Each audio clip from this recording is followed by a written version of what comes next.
Hi, I just turned the camera a bit. There's my praise cow. This is a really good crossbred cow. Really good for milk, as you can see the other there. Really quiet, really docile. And she was in calf to a good AI Shirley bull. And she went sick this morning and I kept an eye. And with a little assistance, here we have a beautiful heifer calf. The breeding of this heifer now is about as good as you would get, even though I say it myself, this is as good a breed as you would get. And as you can see, the cow is bonding there, and it's a lovely evening towards the end of May. I think it's the 20th of May, I think. And I gave her a little drink of water there, and they won't let you near them until they're very sick on the calving, until they're stuck. If the calf isn't stuck, she won't let you near them. But this calf was stuck, and so she lay down, and once I saw that she was prepared to let me assist, then I moved in with my calving jack and that.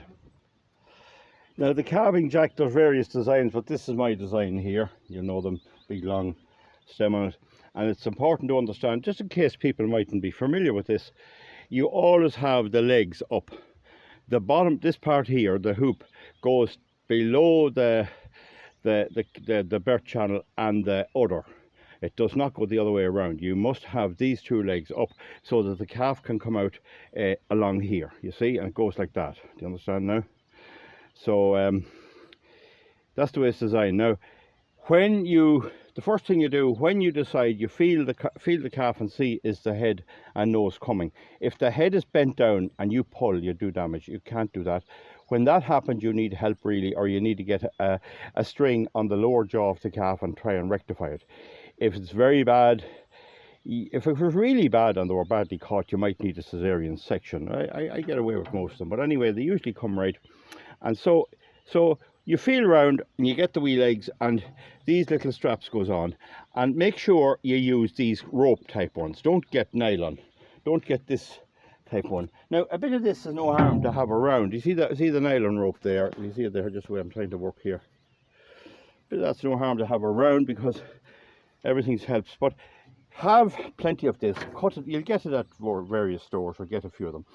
And the rope is nicer, easier on the animal and all that. So you pull out the legs a little bit and you get the rope, any old way at all will do, on the hoofs or anything, and just bring everything out a little bit, no big pressure. And then when you get the legs out to the wrists, to the area above the hoof, the wrist of the leg, I would call it, there may be a better name, on the bone part, then you get this on it. You get this on it like that, so that it can't slip off. That means that you're pulling on the leg proper. You're not pulling on the hoof or anything else. Are you with me now?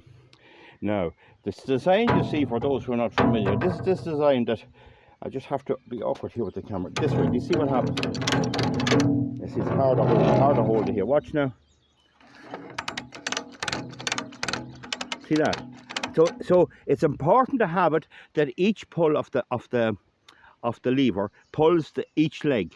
Don't be pulling one leg and not the other. Get your ropes properly adjusted, so that a pull this way brings the right leg, and a pull that way brings the left leg, and the right leg, and the left leg. And you can put your hand up if you're on your own and help with the head.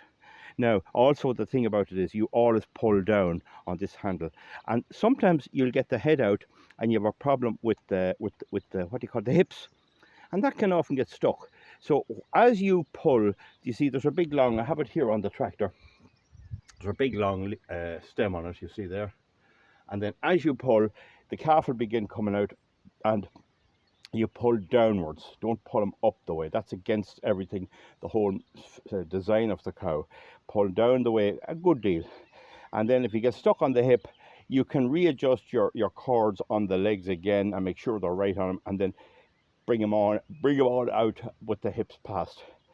And that's really it. The minute you get him out, then of course, if he's in a shed, don't forget to spray him for disinfectant on the navel only. Navel hill.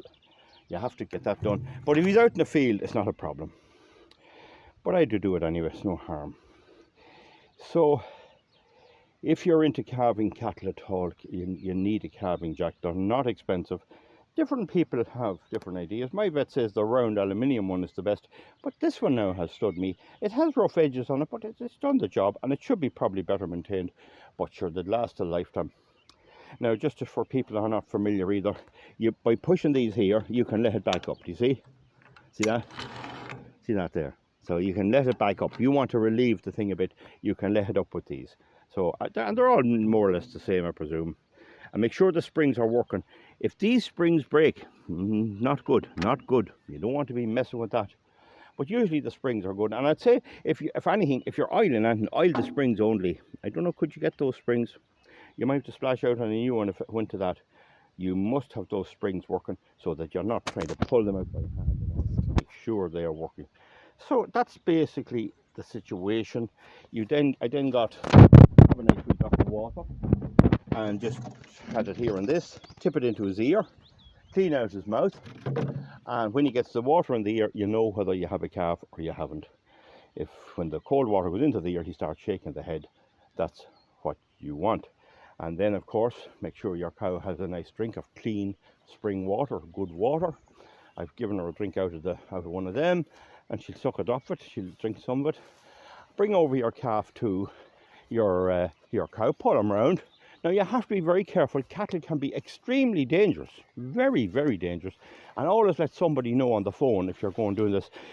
But you'll nearly know by them if they're going to get up and go for you. But when they submit to you, when they're sick on the calving and you go to pull the calf, you'll have usually, don't like to be caught on this, you'll usually have 60 seconds to bring the calf round to the cow, and you can get out of the way. This cow is bred to be particularly placid and docile, but they can be wicked, they can be dangerous. So just be very careful of a cow after calving. The balance of their mind does not be right at all, and they have killed people. But again, when you get your calf out, have your water bottle ready, tip it into his ear, clean out his mouth, check for your intracaesal bull or heifer, give him a skite of the disinfectant on the navel, pull him round by the front legs usually, and leave him near the cow, and by the time she gets her act together, you'll be gone out of there. So this cow is not dangerous. And lovely outfit there now. That is an absolutely beautiful outfit on a May evening, and I have to say, people may beat me in many aspects of my farm, but I think they all agree nobody will breed cattle as good as I do. And that's a great crossbred cow. That cow could be worth, that whole outfit there is probably worth 3,000, as it actually is. And in a month's time would be worth nearly 3,500. But because the breeding's so good, because she has everything, the only danger I have now, the only thing is mastitis. That I have not got to grips with summer mastitis. That's a big challenge, but hopefully I don't have too many of them. And I just want to say as well, this area of ground here, I was going to, they were on to me to for the subsidy to get rid of this and make it into grass. And I didn't like to do it because all cows on this plot of land will go to here. They'll go to this place to calve. Why? Nice and quiet. It's a lovely surrounded meadow. It's an old meadow. It used to have a flax hole on it. And it's high in rushes. And I had to cut them every year. But this would produce 2 bales. And there's another meadow adjoining it here. Maybe 3 bales of silage. And you know, maybe I'm better off leave it. Because when I went down to the department, they had an open day on filling up your form for your compliance with all the various schemes. They're very strict with us. I don't have a problem really. I'd go along with it, but they said no, you don't. They marked it out on the map, but they said no, you can leave it now. There's a new policy. You can leave that bit, and that was music to my ears. That meant that I'm not penalised for having this bit of ground with the rushes and all on it, and it's cover for wildlife as well. And I'm getting due recognition for them. It's treated the same as grassland. Now, it's only small. The whole lot here is only, there wouldn't be 1.25 acres in it. But it means the cow will come down here. She's happy and content to have her calf here. She's away from the rest. She'll move in here. And they're doing it since I was a child. This is where they calve. And nothing changes in the animal with the animal. And there it's working again, and it's nice and dry now. Sometimes it can be a bit wet, so you can see that there is some common sense when people and government work for the better of everything. There is a cow who selected this place. There is a government that decided this was a good idea, this type of thing. They can scratch and there's a bit of cover and a bit of shelter. And she had her calf there, and now we have a new calf.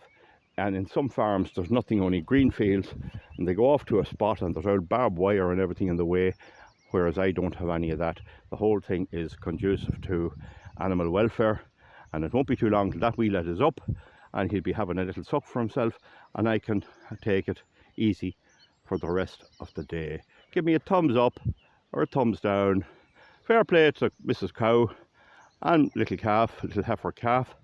And just look at her udder. Look at that cow. Look at the milk coming. He has all laid on from there. Bye. Give me a thumbs up or a thumbs down.